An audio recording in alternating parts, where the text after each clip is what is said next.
CEO's son mocked my accent. The board heard me perfectly, and this is my real-life story and lesson to others, so I still remember the sound of his laugh, not because it was funny, but because of how careless it was, how easily it filled that glass-walled boardroom, as if the space itself belonged to him, as if the air was inherited along with his last name. And I remember thinking in that exact second that laughter like that only comes from people who have never been told no. Never been challenged, never been forced to sit with consequences, because when I finished speaking and the room was quiet, when my final slide faded from the screen and the numbers hung there plain and undeniable, the CEO's son leaned back in his chair, stretched his arms like he was bored, tilted his head with a half-smile, and said, "Say that again, man, that accent is killing me." And it wasn't just the words that landed, it was the confidence behind them. The assumption that everyone else would laugh with him. The belief that mocking a 56-year-old man who had spent decades earning his place was harmless entertainment.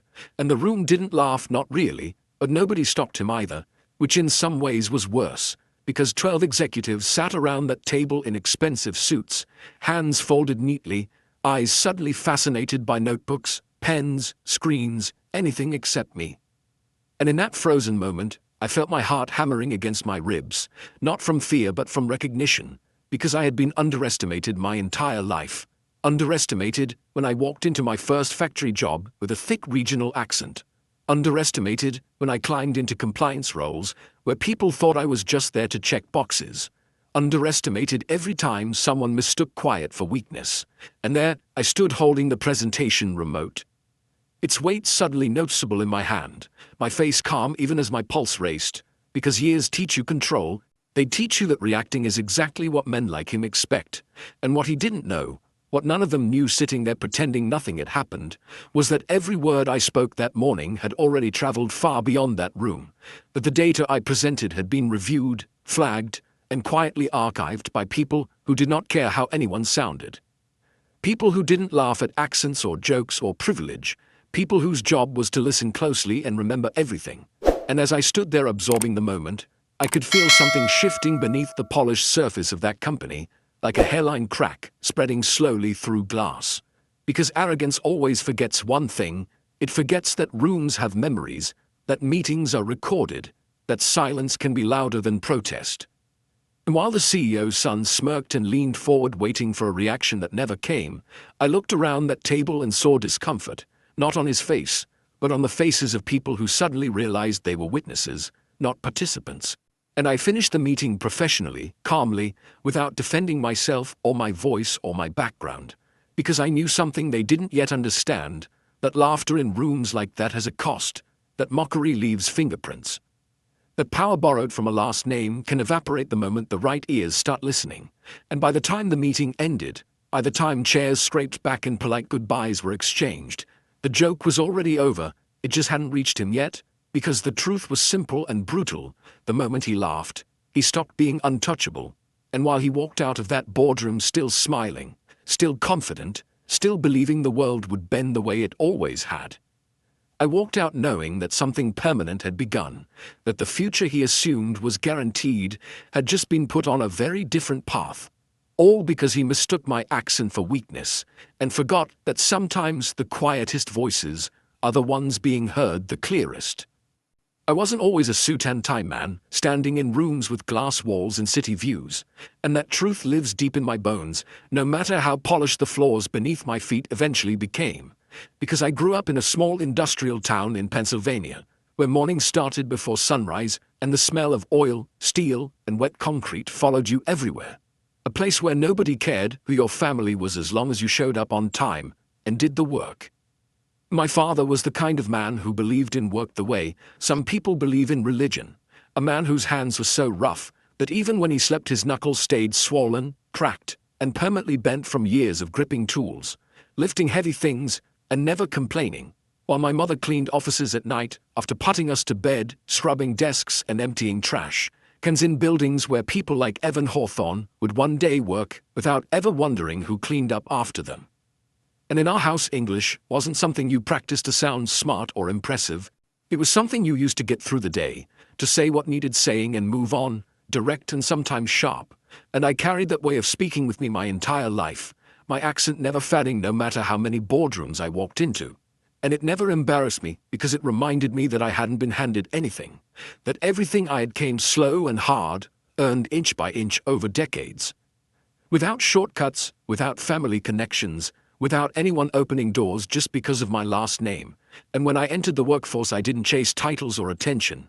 I took the jobs most people avoided: operations, compliance, crisis management, the quiet corners of companies where problems hide until they explode. And for more than 30 years, I learned how businesses really work behind the glossy annual reports. I learned how people cut corners when they think no one is watching. How numbers can be nudged just enough to look clean. How arrogance grows when success comes too easy. And by the time I reached my early 50s, I had built a reputation without ever trying to build one. Not flashy or charismatic, just dependable. The fixer. The man companies called quietly when regulators started asking uncomfortable questions, or when internal reports didn't line up the way they should. And that reputation is what brought me to Hawthorne Dynamics. A massive American manufacturing firm with a spotless public image, global reach, and a leadership team that looked impressive on paper. And when they hired me, it wasn't with a grand title or corner office. They brought me in as a senior consultant, a role that sounded important but kept me just far enough from the spotlight. And I was older than most people in those meetings, less polished, not dressed in the kind of tailored confidence you can buy. And I knew exactly how I looked to them. What they didn't know was that I had watched companies rot from the inside long before the headlines ever caught up. And from my very first week at Hawthorne Dynamics, I started noticing things that didn't sit right. Promotions happening faster than logic allowed, audits treated like formalities instead of safeguards, an easy trust placed in people who hadn't earned it. And at the center of all of it was Evan Hawthorne, the CEO's only son, a man in his mid-30s with an Ivy League degree. Loud confidence and absolutely no humility, someone who wasn't officially running the company, but behaved like the future already belonged to him, cracking jokes in meetings that weren't funny, pitching risky ideas that made seasoned professionals uneasy, and watching as people laughed anyway, nodded anyway, approved anyway. And I didn't challenge him, not because I was afraid, but because age teaches you patience. It teaches you that you don't win by talking first. You win by listening, by observing, by understanding the room and the people in it. And Evan noticed me early on, or maybe he noticed my accent, the way certain words sounded different when I said them, the way I didn't dress like I was auditioning for approval. And at first it was subtle, a smirk here, a side comment there. Then it became more open, more confident, because nobody ever checked him, and during meetings he would interrupt me, rephrase my points like they were his own, and laugh and say something like, "You know what he means." And every time it happened, the room would go quiet in that uncomfortable way where everyone pretends nothing happened. And nobody defended me, nobody corrected him, nobody pushed back. And in that silence I learned everything I needed to know about the culture I was standing in. A culture where respect only flowed upward, never sideways and never down. And what none of them understood was that I wasn't there to climb ladders or compete for attention. I was there to observe, to document, to understand the cracks forming beneath the surface. And by the time Evan thought of me as just another older guy with an accent he could joke about, I had already begun to see exactly how fragile his world really was. The board meeting that day wasn't supposed to be dramatic at all, and that was exactly what made it dangerous. Because on paper it looked like the kind of meeting executives sleep through with their eyes open.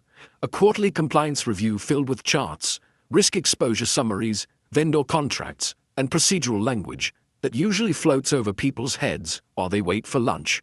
And I had been asked to present only because a few numbers hadn't lined up during a routine check. Nothing urgent, nothing flashy, just enough of a discrepancy to trigger my instincts.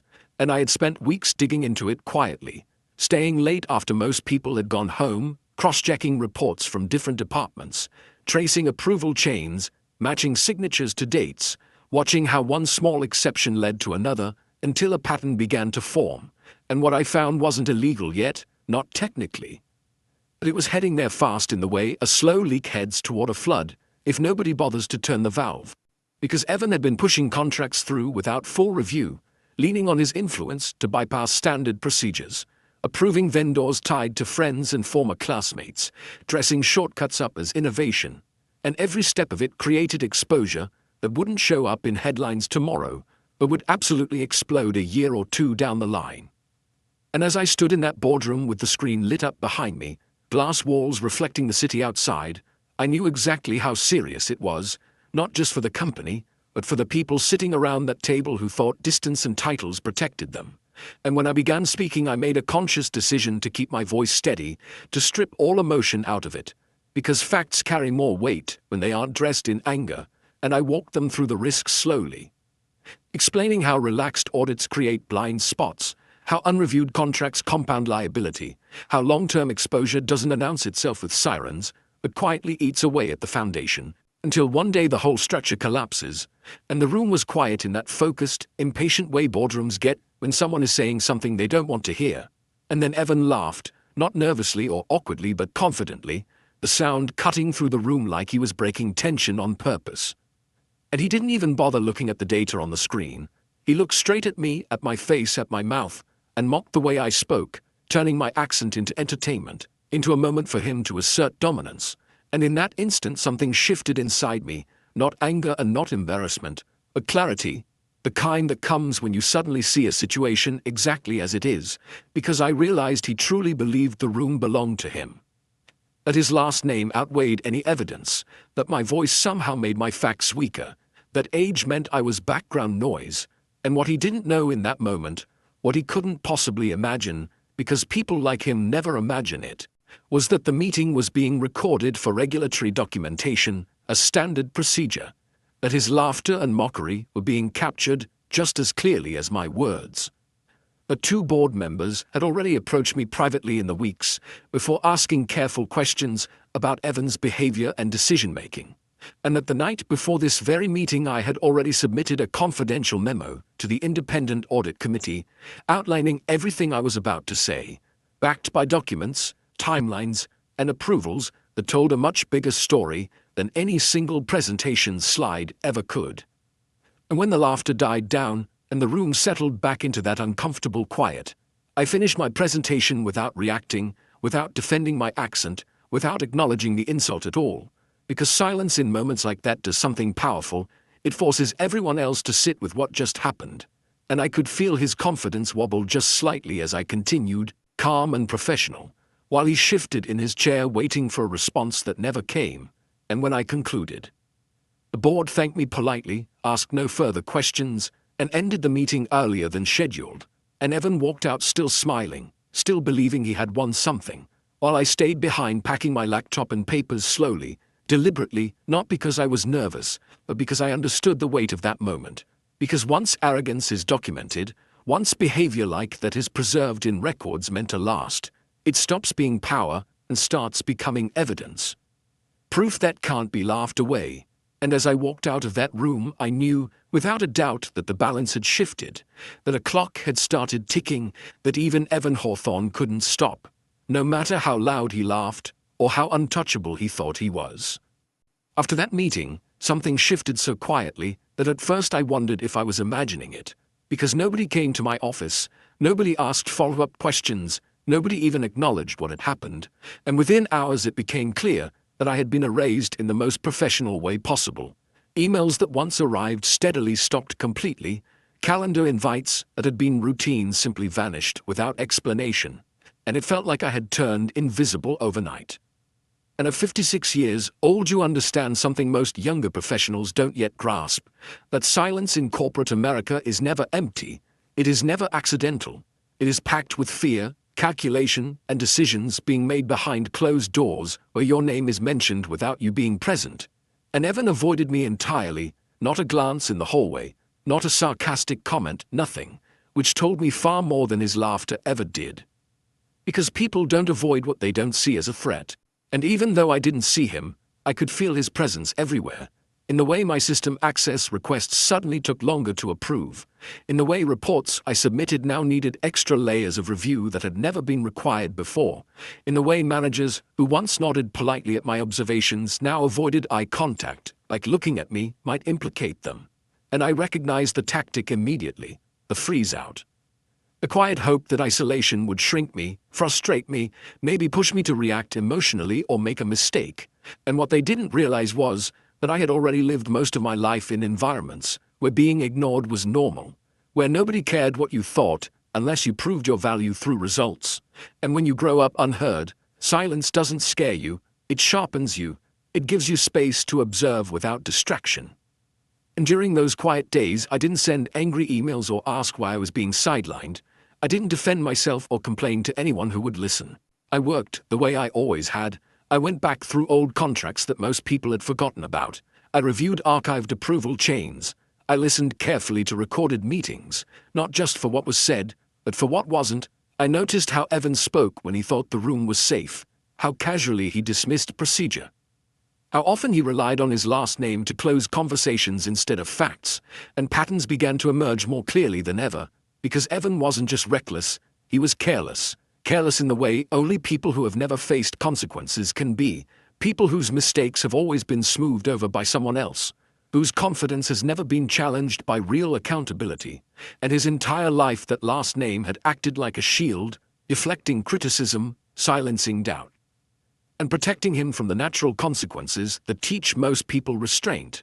And people like that always believe the shield will never crack. They believe the rules bend permanently in their favor, that systems exist to serve them rather than restrain them.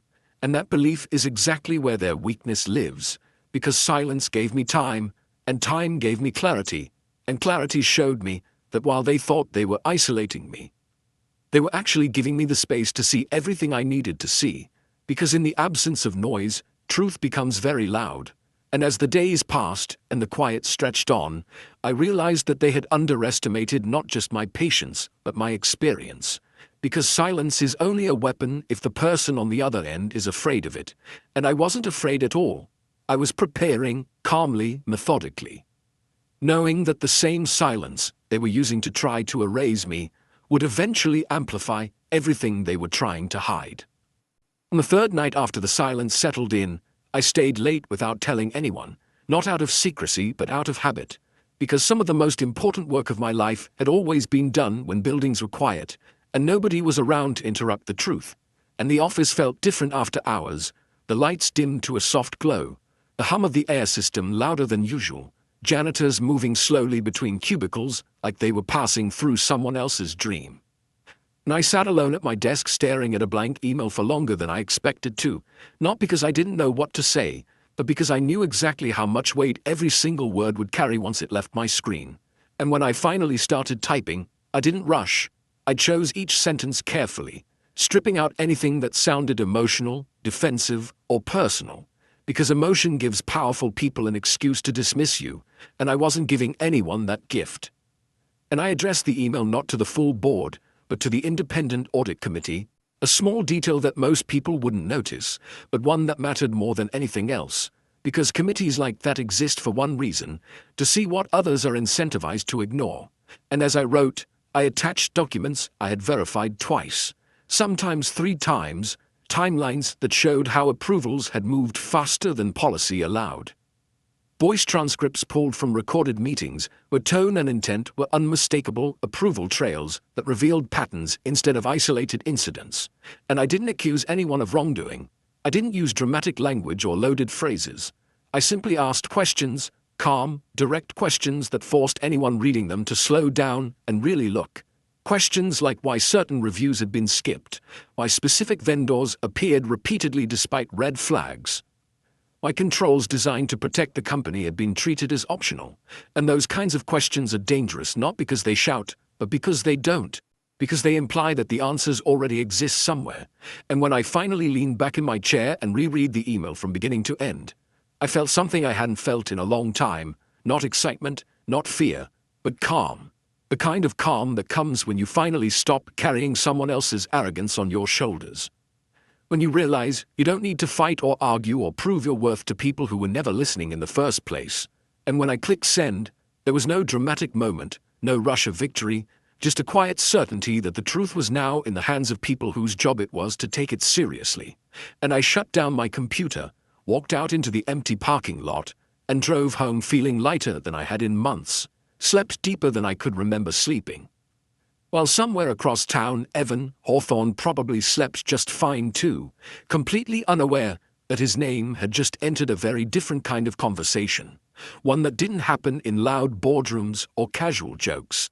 But behind closed doors, where laughter doesn't protect you, and every word is remembered. The first sign didn't come with an announcement or an email blast. It came quietly, the way real trouble always does, sliding into the building on an ordinary morning disguised as routine.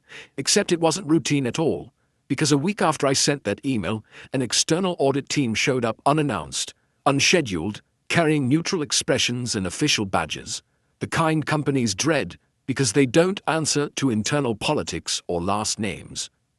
And the moment word spread through the office, the energy shifted in a way you could feel in your chest, like the air pressure had changed, and Evan walked in that morning louder than usual, his voice echoing across the floor as he joked with people who laughed a little too hard, acting relaxed in a way that didn't feel natural.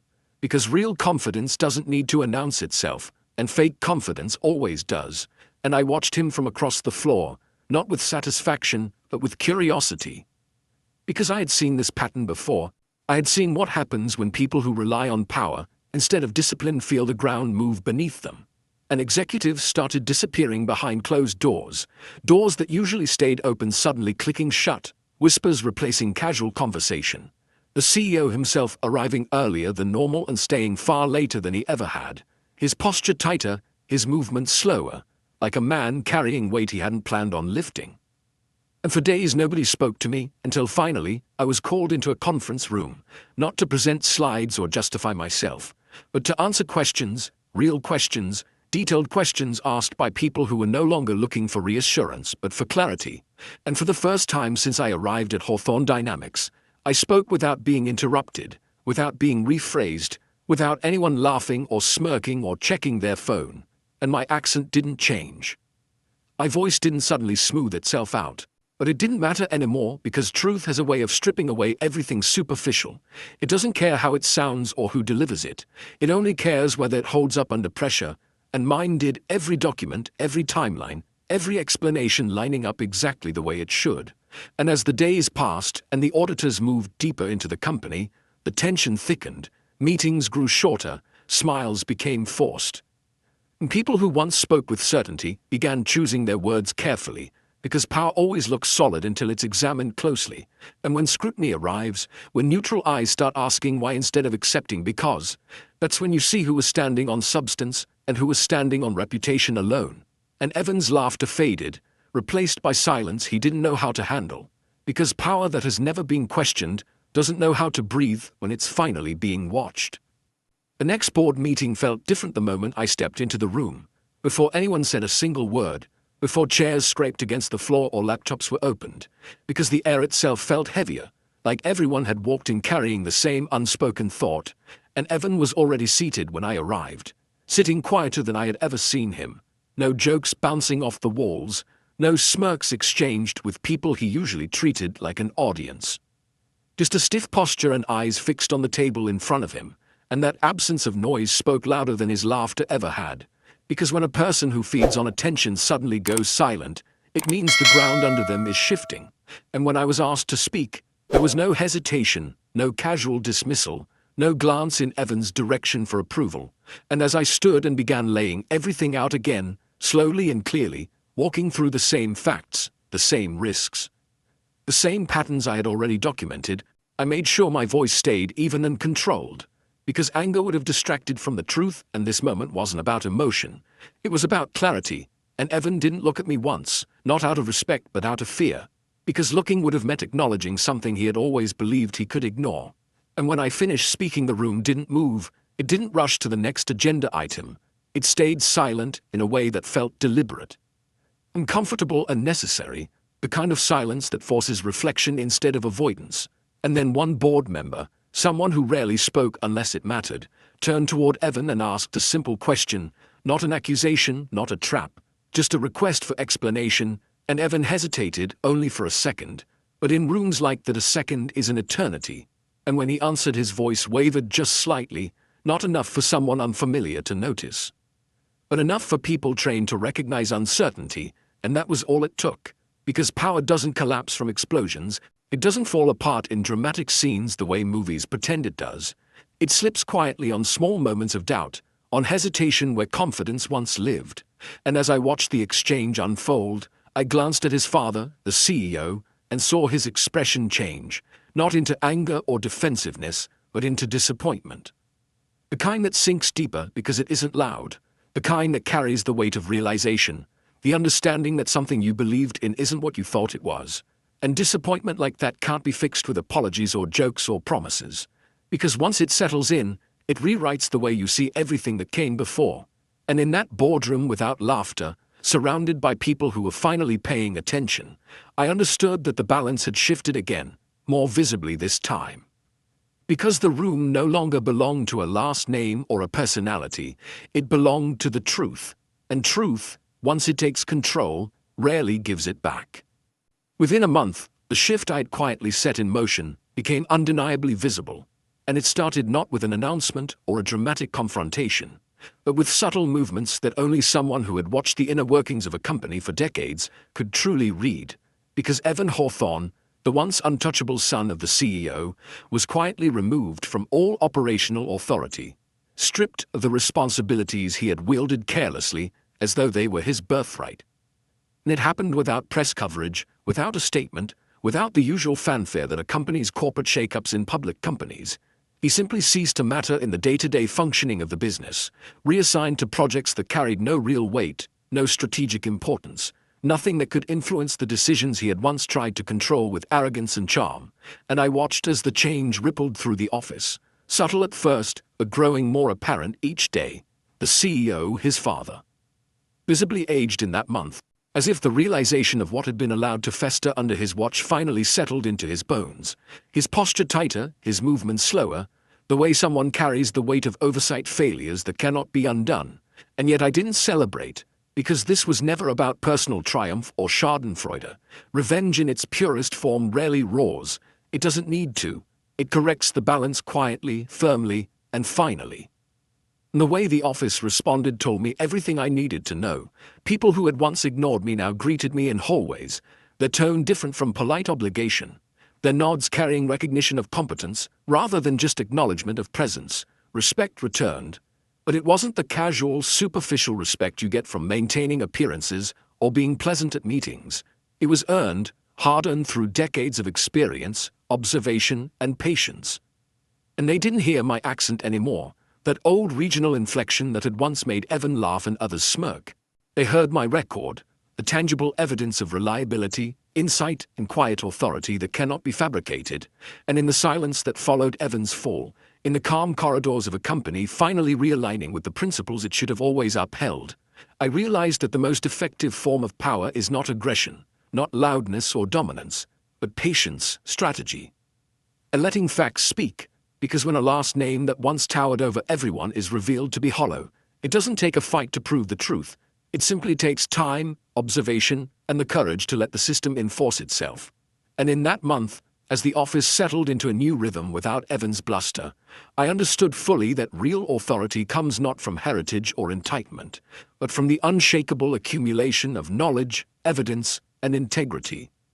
The kind of quiet strength that survives when all the noise fades away.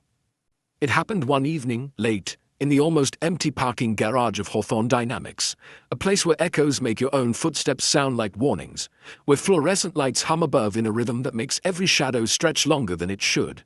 And there was no audience, no cameras, no boardroom to hide behind, just Evan Hawthorne standing a few feet away with a look I hadn't seen before.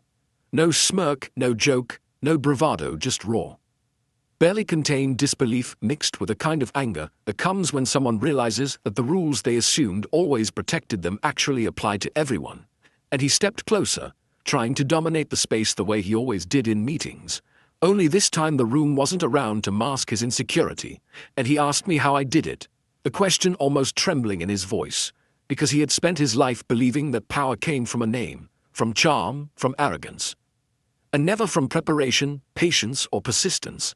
And I looked at him evilly calmly, because there was nothing left to prove, no performance to put on. And I said exactly what I had been thinking for weeks, what I had known since the first moment he mocked my accent in that boardroom, that he had simply mocked the wrong man in the wrong room at the wrong time, and that he had never bothered to listen, not really listen, to anyone who didn't fit the image of privilege he expected to dominate. And as I said it, I could see the flicker of understanding in his eyes, a tiny crack where arrogance had once resided, and he had nothing to say after that, no clever retort, no attempt to rationalize, nothing to defend himself because the truth doesn't need explanation, it only needs recognition.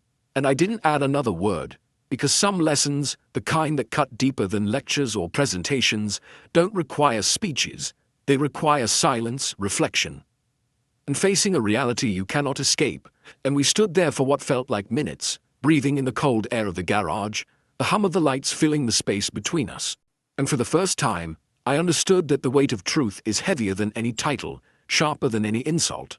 And in that silence, the arrogance that had once filled the room with laughter was gone, leaving only a man who had learned too late that entitlement doesn't protect you from consequences. And I walked to my car without another word, and Evan remained frozen in place, staring after me, finally realizing that some victories are invisible until they are undeniable. And that night, as I drove home, I thought about how power can be dismantled not with anger, not with spectacle, but with patience, preparation, and the quiet certainty that truth, once documented and understood, always finds its way. 6 months later, the company called me into HR for what was supposed to be a routine review, and instead, they handed me a contract extension with a promotion, an acknowledgement of work that had always been there but never truly seen. And it wasn't a celebration, it wasn't fireworks or speeches or pats on the back, because I didn't need that, and I hadn't needed it. But it was a confirmation of something deeper, a validation of the years, decades even, of observing, listening, learning and acting with patience while others relied on flash, charm, and unearned confidence. And I didn't suddenly become younger. My hair didn't darken, my hands didn't soften, and my voice didn't change, my accent didn't fade. But the way people leaned in when I spoke did, subtly at first, a tilt of the head here, a nod there, more eye contact, more attentiveness. The kind of attention that used to be reserved only for younger executives with Ivy League degrees or inherited titles. And I watched it happen. Because age carries something invisible that privilege cannot buy. Age carries memory, and memory is dangerous to those who rely solely on bravado, because it remembers patterns, remembers mistakes, remembers shortcuts disguised as innovation, remembers the arrogance of a young man who once laughed at a 56-year-old consultant, and the executives who once nodded mechanically at everything Evans said now listened more carefully, asking questions, waiting for answers, weighing responses against what they already knew. Because experience teaches you what to notice before the alarms even go off, what to track before a crisis becomes a scandal. And over the months I realized that arrogance fears age because it is relentless, because age has seen the cycles of carelessness repeat across industries and companies, has witnessed CEOs fail because they refuse to check their impulses, has watched families of privilege crumble when facts caught up to them. People who believe their power is absolute cannot comprehend that someone older, quieter, and overlooked can quietly hold all the leverage. And I felt the shift everywhere I went, in hallway conversations, in meetings, in boardrooms, in emails where requests were suddenly respected rather than ignored, in approvals that moved efficiently without interference. Because what people don't realize is that respect earned through skill, patience, and understanding is heavier than any inherited title. Heavier than charm, heavier than fear, because it is grounded in reality, in proven patterns, in undeniable facts that cannot be laughed off or dismissed. And I noticed Evan's absence from all meaningful decisions, a ghost in spaces he once commanded. And I understood fully that his laughter, the arrogance he displayed, the mockery of my voice, had underestimated not just me, but decades of observation, of preparation, of understanding how systems collapse from the inside. And that miscalculation had cost him everything that he had assumed was untouchable. And over time I saw the company grow steadier, its internal processes strengthened, risks mitigated, and people speaking carefully but confidently, guided not by the fear of a last name, but by the weight of experience and knowledge. And in those months, I understood more profoundly than ever that age is not just years on a calendar. It is accumulated wisdom. It is the quiet ability to anticipate consequences before they arrive. It is memory that sees patterns before disasters, and in a world full of people chasing image, speed, and ego, that is the single most underestimated power.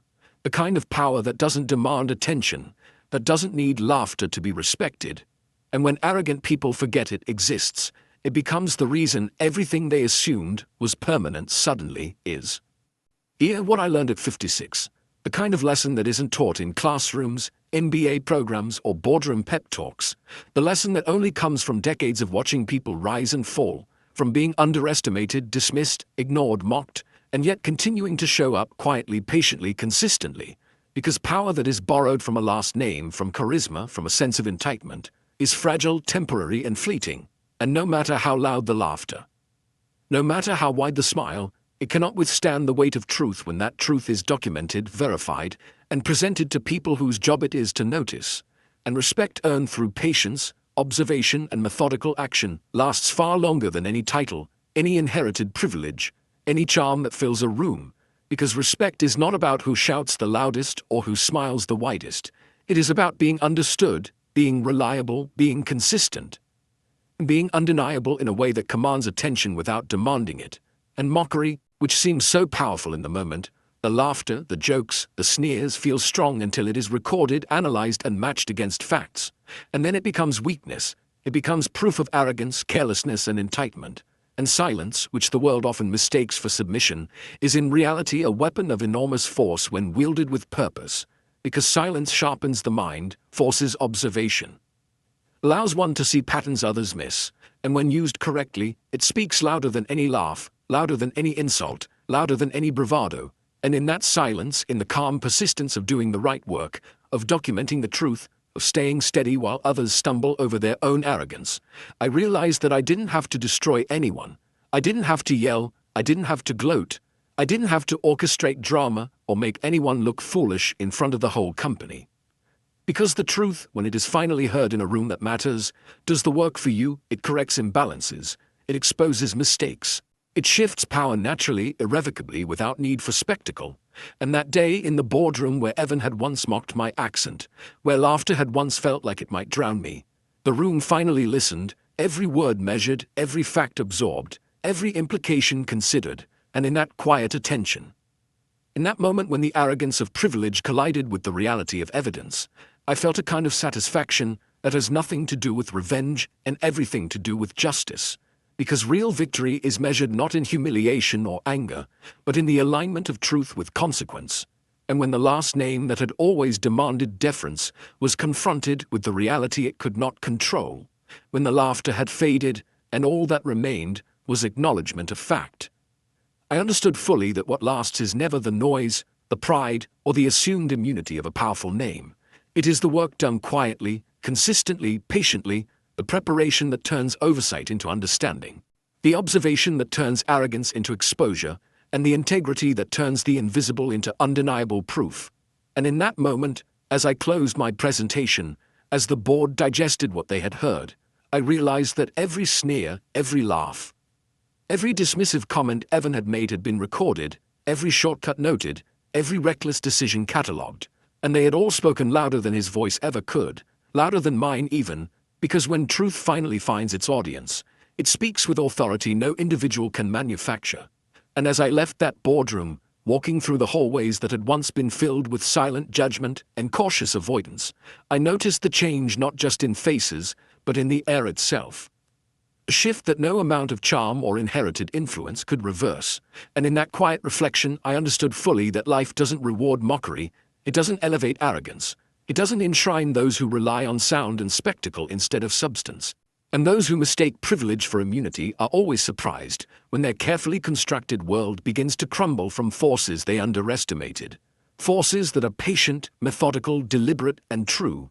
And that day, I realized that I had not won by attacking, by shouting, by orchestrating humiliation, but by allowing the facts, the evidence, the undeniable patterns to speak on their own. And when the room finally listened, when attention and understanding replaced laughter and dismissive smirks, the board heard me perfectly, every word, every detail, every warning that had once been ignored, and the silence that had once been my isolation became my instrument, the culmination of decades of experience, observation, and patience. And as I walked out into the world beyond the glass walls, I carried with me a moral that Evan Hawthorne and his kind would never understand until they learned it too late. Power without accountability is fragile, arrogance without consequence is temporary, and patience, preparation, and truth are the most enduring forces of all, the ones that shape reality quietly but irreversibly, leaving no question about who truly matters when the noise finally fades.